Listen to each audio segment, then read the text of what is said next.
G'day everybody, my name is Elliot Waters and you're listening to the Dysregulated podcast. As always, thank you for tuning in. Today's episode is on ADHD, or Attention Deficit Hyperactive Disorder. Now, there's a bit of a story that goes with this episode, and it's something like this. So in ADHD, we're going to look at this in more detail soon, there is a concept called hyperfocus. So try and imagine this. You've got ADHD. You can't focus your attention on just one specific task. You just keep jumping around. Lots of things have been started, but not much is getting finished. And then all of a sudden you lock in. You lock in on a particular task and all of a sudden the magic happens. Now, for me, that happens pretty rarely, but when it does, this is when things sort of happen. The juices get flowing and we produce, I think, some good material. Now, it's not just the ADHD component, though, that went into this episode. I've written all this stuff down in Microsoft Word. I barely remember doing it because I was in that state of flow, and I tend to it's weird. I sort of disassociate a little bit, even though we are actually so engaged on the task. It's a weird phenomenon, but anyway. But I've written a lot of stuff down here, and a lot of it's neurochemically related and quite sciencey. And I read it, and it feels like my ADHD hyperfocus persona. It's almost like it's a separate, there's separate brain mechanisms going on producing these things that me just in my normal state wouldn't be able to do. So it's very interesting. The other part that's interesting is the autism component that I have. So ADHD gives you the hyperfocus on a certain task, but the autism then really drives certain interests and really pushes the hyperfocus towards that direction. And, psychology, the science, that's all stuff that's real big in my world. So you can imagine what happens when we get the ADHD hyperfocus locked in with the autistic super interest in a certain topic like psychology. The magic happens, I think. We're about to find out because I'm about to read out all this stuff that I wrote. I don't really know if it makes sense. This is part of the ADHD, see? I cannot be bothered to read through, and this is so true throughout my degree, everything. I cannot be bothered to read through and see if any of it makes sense. I'm just going to press record, and we're just going to see what happens and see what my hyper-focused brain was able to produce. Anyway, without any further ado, let's get into it. This is ADHD. Attention Deficit Hyperactive Disorder is a complex neurodevelopmental disorder. It is usually diagnosed in childhood and frequently persists into adulthood. Although, of course, I'm different and I was diagnosed in my late 20s, but I digress. But I do so because often adult ADHD is dismissed, and I am here to say that this can be a very debilitating disorder no matter the age. It has been debilitating for me even just today. There's things that I just have not achieved because the ADHD gets in the way. And we're going to find out in a bit of detail all the ways that it can get in the way and what is driving the sorts of behaviours that we can see, or you could say lack of behaviours. So ADHD is characterised broadly across three behavioural domains: troubles with attention, poor impulse control, and hyperactivity. Now, it is important to note that an individual can be inattentive dominant, such as me, hyperactivity dominant, or display both sets of behaviours. So that's the real basics. But in this episode, I want to explain how ADHD is very much, in my opinion, a disorder of chronic boredom.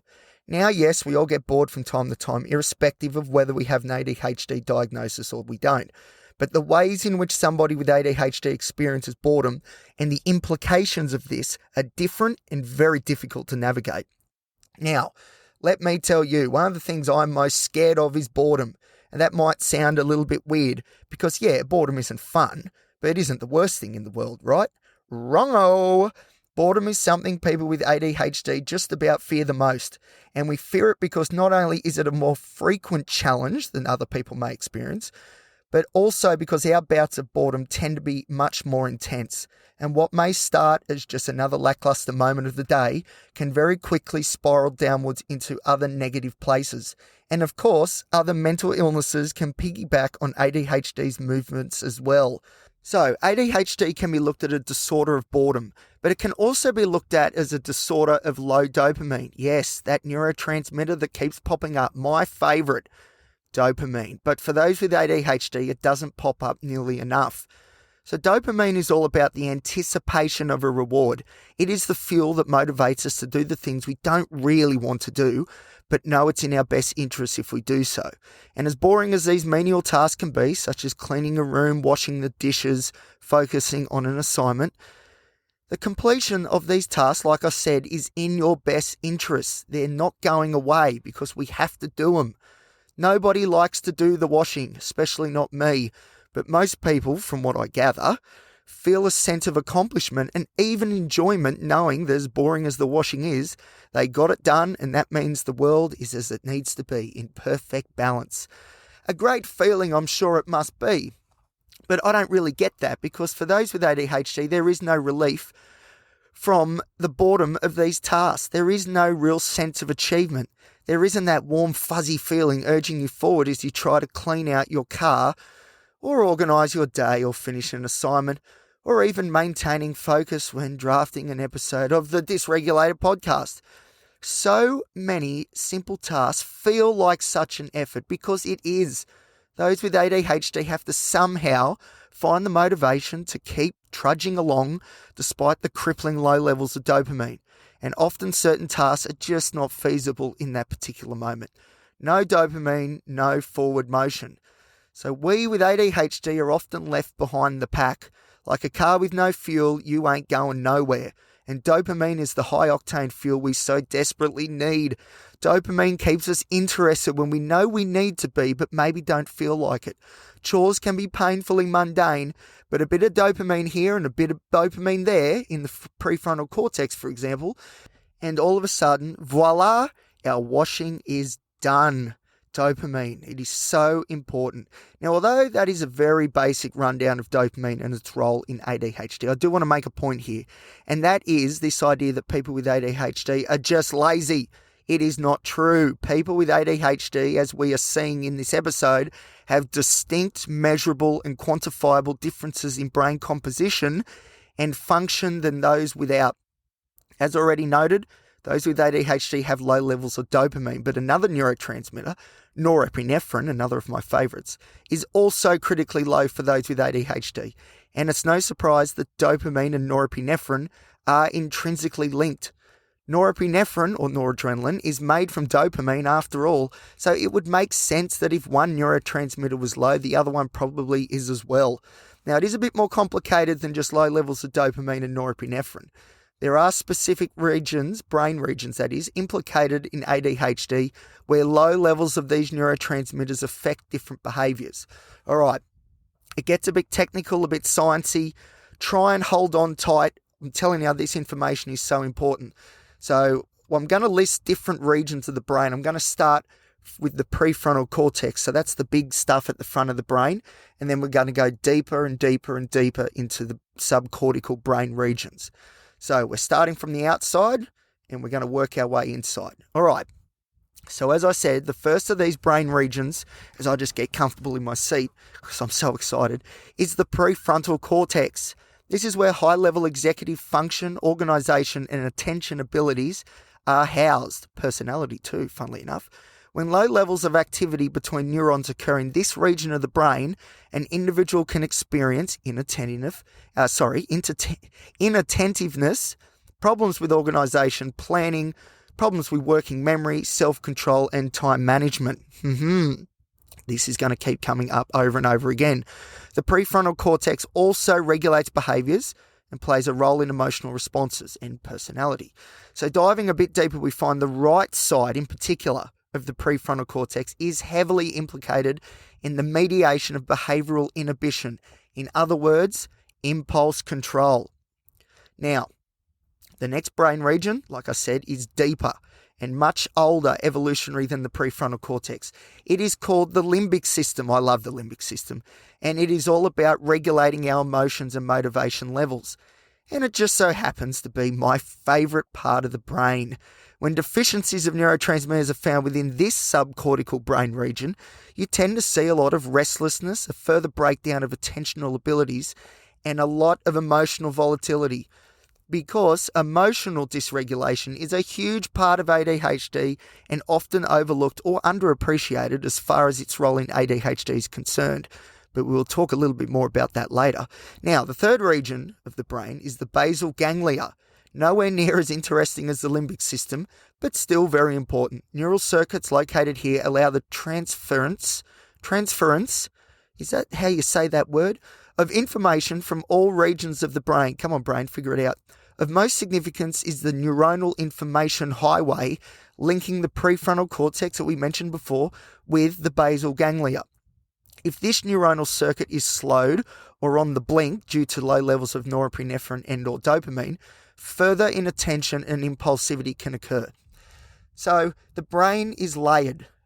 The stuff in the middle of the brain is the oldest, evolutionary, and the stuff on the outside, like the prefrontal cortex, for example, is the most recent development. Now, I don't know, it's very difficult, it's very hard to explain, but a lot of our higher order thinking comes from the bits of the brain that are the newest, and a lot of our sort of primitive and primal, urges come from the middle of the brain. But as we can see, I hope through my clunky sort of explanation of these brain regions, they all sort of overlap and help each other. And we're going to talk about more of that in a minute. Now, finally, the last bit of the brain that I'm going to talk about is the reticular activating system. Let's call it the RAS. This network of neurons is found within the brain stem. See? Deep, really deep. Those with ADHD tend to have a dysregulated RAS, which isn't a good thing, as this means disrupted circadian cycles with higher activity levels in the evening. So instead of winding down at the end of the day, for some reason we are winding up. So this causes later and later bedtimes as well as waking times. Sleep disturbance is a well-established risk factor for an increase in ADHD symptoms and behaviour severity. So a clunky RAS can also cause inattention, lack of impulse control, and/or hyperactivity. So these regions talk to each other as well as influence functioning all throughout the brain. So they all lean on each other and sort of take cues from each other and work together, or try to work together, that is, if there's enough dopamine and norepinephrine floating around to allow that. So with dopamine and norepinephrine being the high-octane fuel we need, if there is a problem with the system in one part of the brain, it can cause problems in corresponding regions as well. ADHD can rear its ugly head as a result of problems in one or more of these specific brain regions. Okay, that's enough neuroscience for now. I hope you are able to hold on. But as ADHD is a developmental disorder, the research and literature is very much skewed towards this sort of view. But ADHD is more than just low levels of dopamine or norepinephrine. What happens in the brain shapes our external environment and our perceptions. And ADHD is much more than just a lack of focus or being too rowdy. Now, for the fun part, emotional dysregulation. That's right, dysregulation, the name of the podcast. See, this is what it's all about. For some reason, this is the side of ADHD that doesn't get the attention, get it? It deserves. But the Dysregulated podcast is all about emotional dysregulation. It is very much a key pillar of this show because it is a key pillar of my presentation too. So, continuing on, it's no surprise that a significant number of people are diagnosed with ADHD, along with, here comes another one we talk about a lot, borderline personality disorder. And I am one of these people that is diagnosed with both. And the reason is everything to do with emotional dysregulation. See, there is a lot of overlap between these disorders. Emotional dysregulation in ADHD can look similar to that in BPD. Impulsivity is a hallmark of both disorders. Anxiety is as well. Emotional hyperreactivity, it's all there. Now, BPD and ADHD may have some overlap, but they are definitely two separate and distinct disorders. For example, chronic inattention, distractibility, and hyperactivity are not part of the BPD criteria. And stress-related dissociative episodes, for example, are not part of the ADHD guidelines. So just because the person experiences emotional dysregulation does not mean that they have ADHD or BPD, but it is a core component of both. So we're going to talk a lot about emotional dysregulation. Emotional dysregulation, what is it? It is complex, that's what it is. Symptoms of emotional dysregulation include severe depressive episodes, high levels of anxiety, a lot of shame and anger, extreme perfectionism, and very stormy interpersonal relationships. So I might walk into work, for example, feeling good, saying hello to everybody, all cheery, very sociable. But when I say hello to my boss, he or she seems a little bit short with me, or at least that's my perception. All of a sudden, those happy thoughts are gone. Extreme negativity moves in. Why didn't he or she say hello like everyone else did? What have I done to cause this? Am I going to lose my job? They must want to sack me. How am I going to go on without a job? I am totally screwed. Now that seems a little bit excessive, right?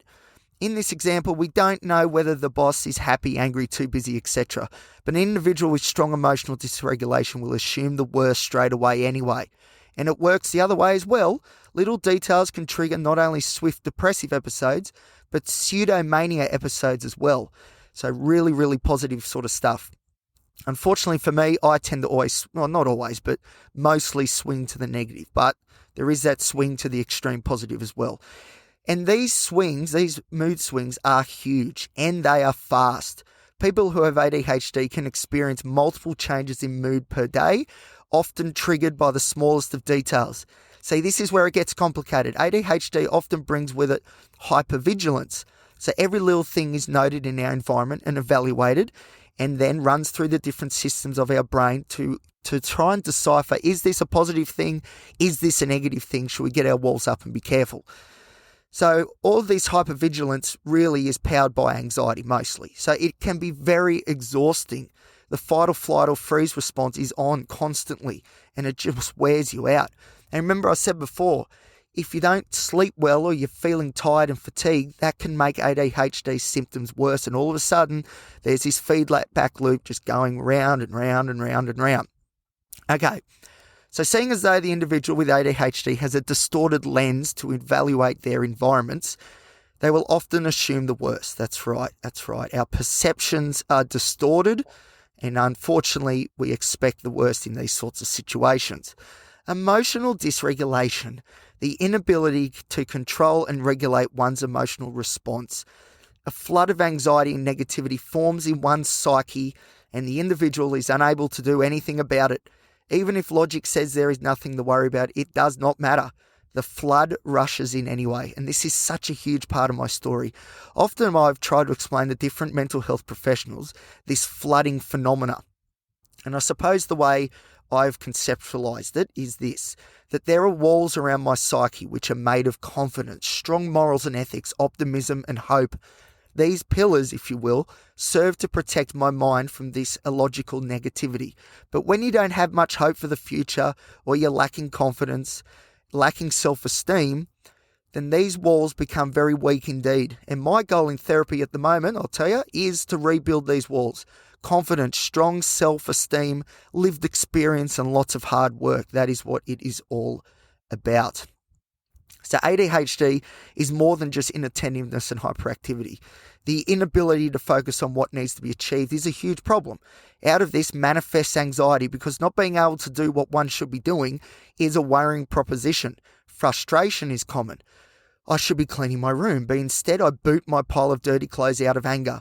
I throw something at the wall. I look around at all the jobs I've started but not finished. Even my pile of books are all half read. I've started so many but finished so few. It does my head in. And believe me when I say this, it's no good shying away from these tasks because they continue to live in the subconscious mind. You might look away, but the sense of urgency, frustration, and the knowledge that these half-jobs clutter not only the external environment, but they clutter your mind as well. They just don't go away. In the background, these unfinished tasks are weighing you down.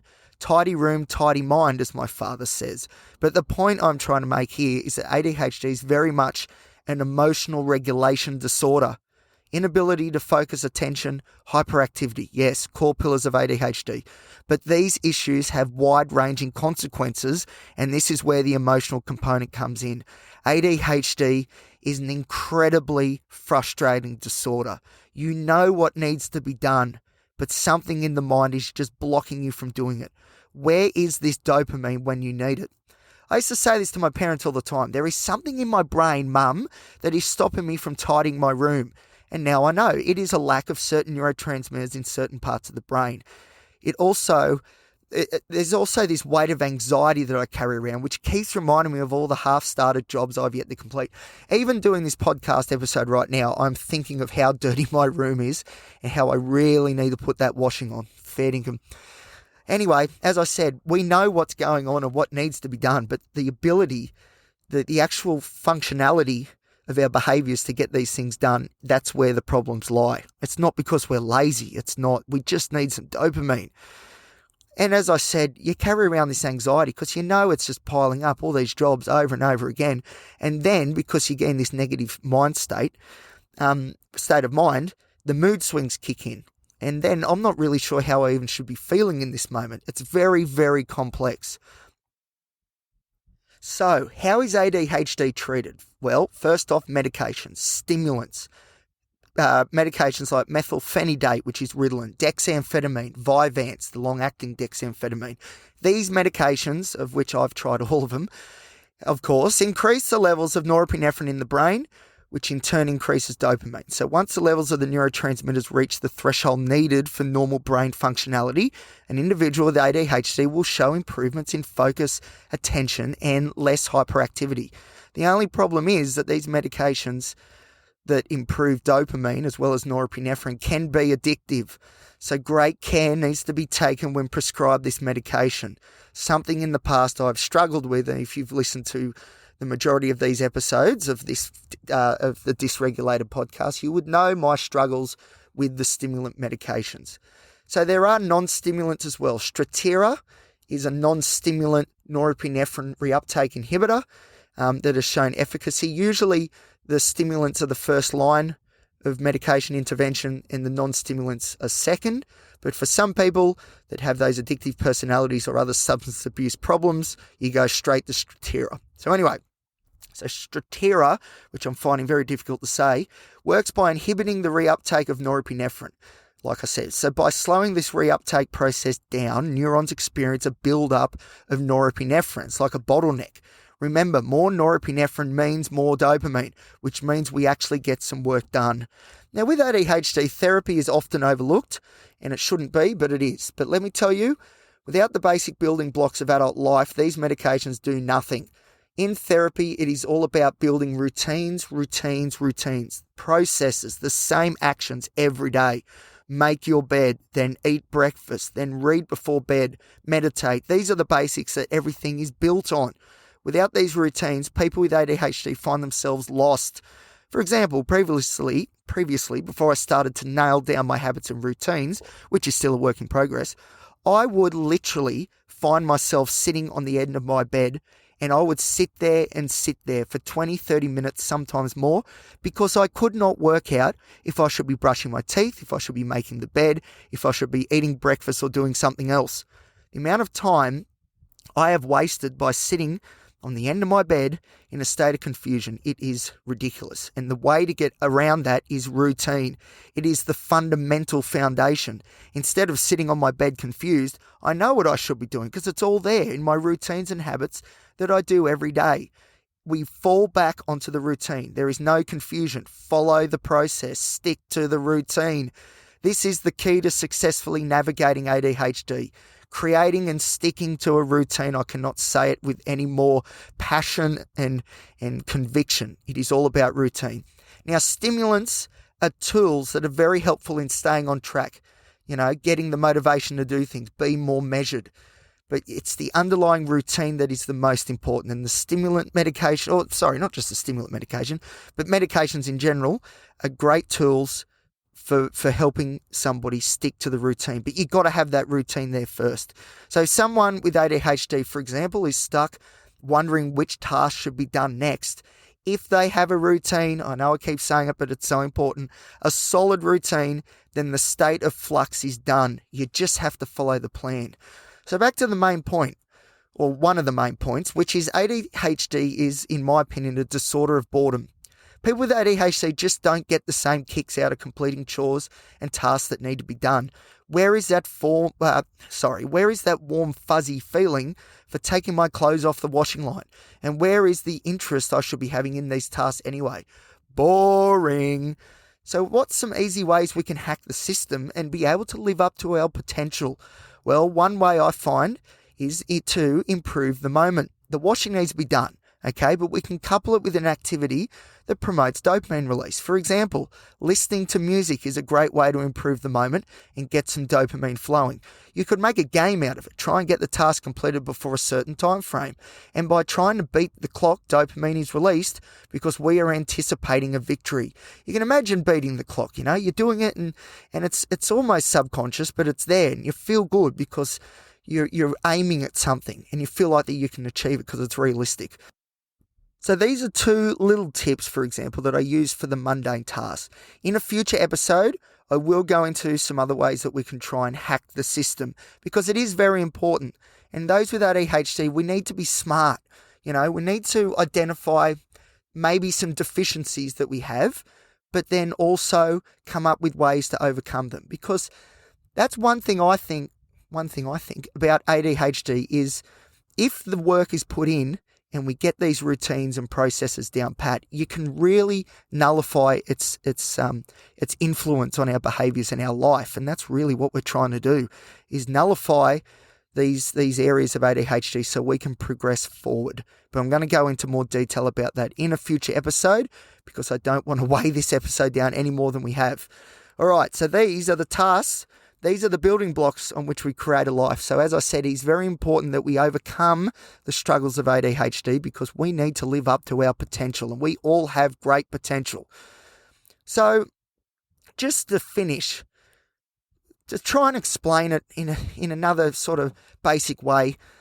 So everything is the same priority. So what people do, and what I do too, but sometimes I succumb to this, what people do is prioritize what needs to be done, okay? So I don't know, behavior A, eating breakfast, that is high priority. Making the bed is also a high priority, but not quite as high. We've got to eat first. Eating's very important. And that's how we sort of work out our day. Different priorities, different levels, and then we sort of go through the list like that. I think that's how we do it. Anyway, sometimes I can, a lot of the time I can't. Because with ADHD, everything is a priority and it's all the same priority. There's 10 different things that we could be doing right now. What we should be doing is, in our mind, subconsciously rating them 1 to 10 and then going through and completing what needs to be done. But with ADHD, everything is a 1. Everything comes at once and it's so difficult to pick what needs to be done first. But routine takes the confusion away. It is all about routine. All right. That, my friends, is a bit of an overview of attention deficit hyperactive disorder. Now, as I said at the start of the episode, I wrote this episode out. I reckon it took me half an hour. I read journal articles. I was reading, lots of different things about ADHD and just putting it all together.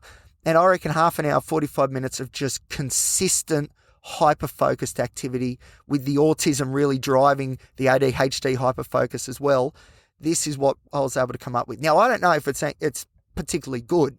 You guys are the judge of that. But what really makes me stand up and think, this is something different, is the fact that there is a lot of depth to this episode. Depth that I don't usually get to because, I just can't focus enough to get into those levels. But this is a great example of what can happen when ADHD hyperfocus is used for good.